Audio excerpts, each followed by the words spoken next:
السلام عليكم، يا صباح الخير ويا مساء الخير اللي بيتفرج بالليل. اهلا بيكم في حلقة جديدة، اهلا بيكم في فيديو جديد. المرة دي هتكلم عن أهمية الصلاة. هتكلم عن الصلاة، أهمية الصلاة، وإن احنا لازم نصلي. حاجة مهمة جدا إن احنا نتبعها وإن احنا نركز فيها بشكل كبير. أنا ليه بتكلم عن الموضوع ده بالذات؟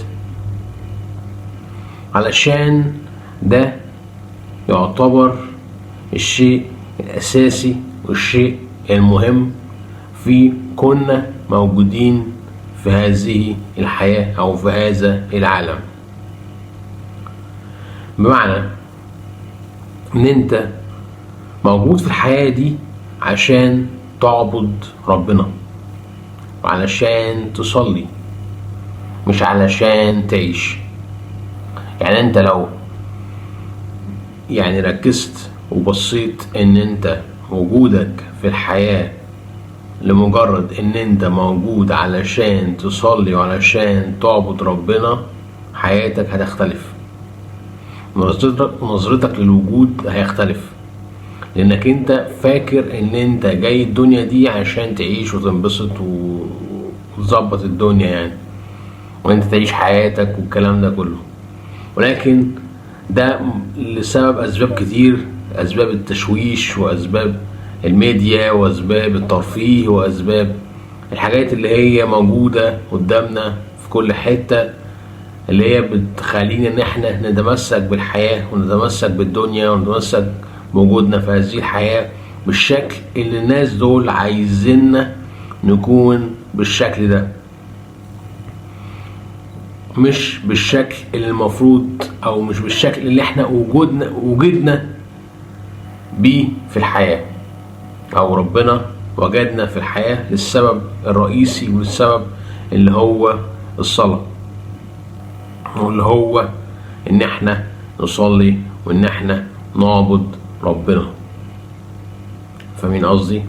فانت كشخص او كبني ادم او كانسان لازم تصلي، لازم تعبد ربنا، لازم تاخد في الاعتبار الاشياء دي، وان انت ما تكونش على طول فاكر ان انت وجودك في الحياة ان انت مجرد ان انت تعيش وبس.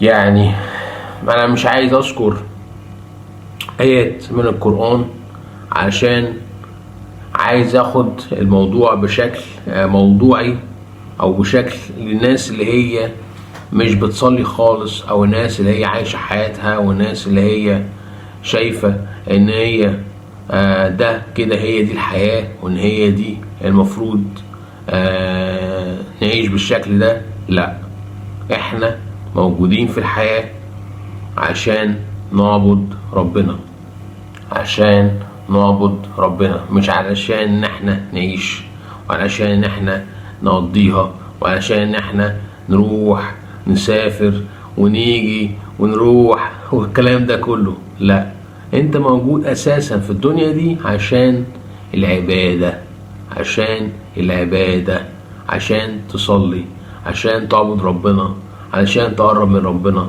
عشان في الاخر خالص ان انت يا اما جنة يا اما نار. وده ربنا عامل زي ميزان كده، ان انت لو حسناتك اكتر من سيئاتك هتخش الجنة، لو سيئاتك اكتر من حسناتك هتخش النار. فاهمين قصدي؟ فانت اساسا مجمل حياتك كله بيتلخص في هذه الجملة، ان انت يا اما هتخش الجنة يا اما هتخش النار.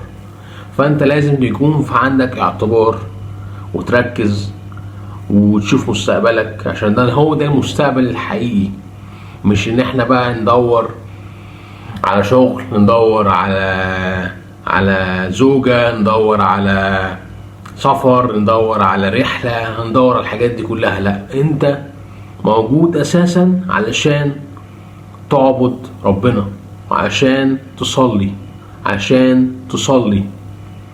فاهمين قصدي؟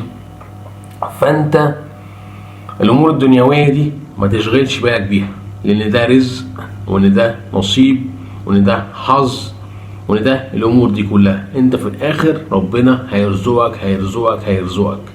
يعني ربنا مش هينساك، وربنا مش هيسيبك كده تعيش حياة صعبة او تعيش حياة لمجرد ان انت عايش الحياة بالشكل اللي انت فاكر ان هو ده الحياة اللي احنا مفروض نعيشها. لا، انت موجود علشان تعبد ربنا، عشان تعبد ربنا وعلشان تصلي. انت يا بني ادم، يا انسان، يا روح اللي انا بكلمها دلوقتي، يا ريت تصلوا، يا ريت تصلي، يا ريت تصلي. فاهمين قصدي؟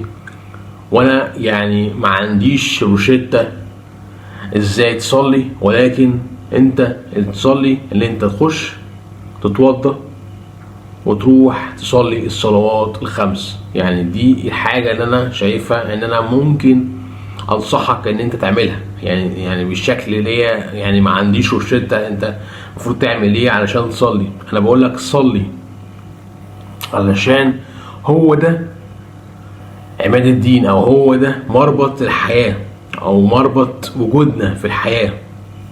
انت لازم تصلي، لازم تصلي علشان ربنا يكرمك، وعلشان تبقى سعيد، وعلشان تبقى راضي، وعلشان تبقى حاسس ان انت انسان كويس، وانسان حاسس فعلا ان انت قوام، وحاسس ان انت شخص مسؤول، وحاسس ان انت شخص قيادي، وحاسس ان انت شخص قادر على مواظبة الحياة ومواجهة الحياة، وقدرتك على وجودك في الحياة ان انت تعيشها بالشكل اللي ربنا ميسر لك، وان ربنا شايفك بالشكل اللي انت هتشوف نفسك بيه بعد ما تصلي. لانك انت بعد ما تصلي هتبقى راضي عن نفسك، وهتبقى راضي عن وجودك، وهتحس ان انت انسان كويس، وهتحس ان انت انسان احسن، وهتحس ان انت انسان نضيف وانسان افضل. هتحس الاحاسيس دي كلها. فانت ما تسيبش نفسك للتشويش، ما تسيبش نفسك للميديا، ما تسيبش نفسك للافلام، ما تسيبش نفسك للترفيه، ما تسيبش نفسك للضحك على الدقون، ما تسيبش نفسك لكل الاشياء اللي بتحصل حوالينا لمجرد ان هي بتبعدك عن الصلاة، وبتبعدك عن اساس وجودك في الحياة، واساس وجودك في الكون اللي انت عايش فيه. فانت لازم لازم لازم تصلي. بعد الفيديو ده يعني عايزك تقوم تصلي، تقوم تتوضى، تقوم تقول يا رب ان شاء الله ربنا يصلح حالي، قول يا رب ان شاء الله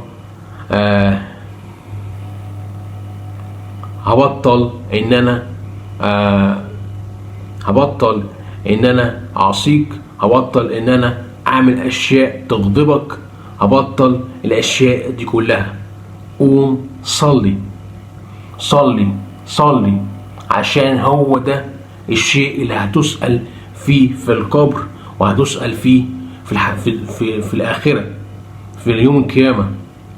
فمن قصدي ده اللي هيدخلك الجنة، يا إما اللي هيدخلك النار.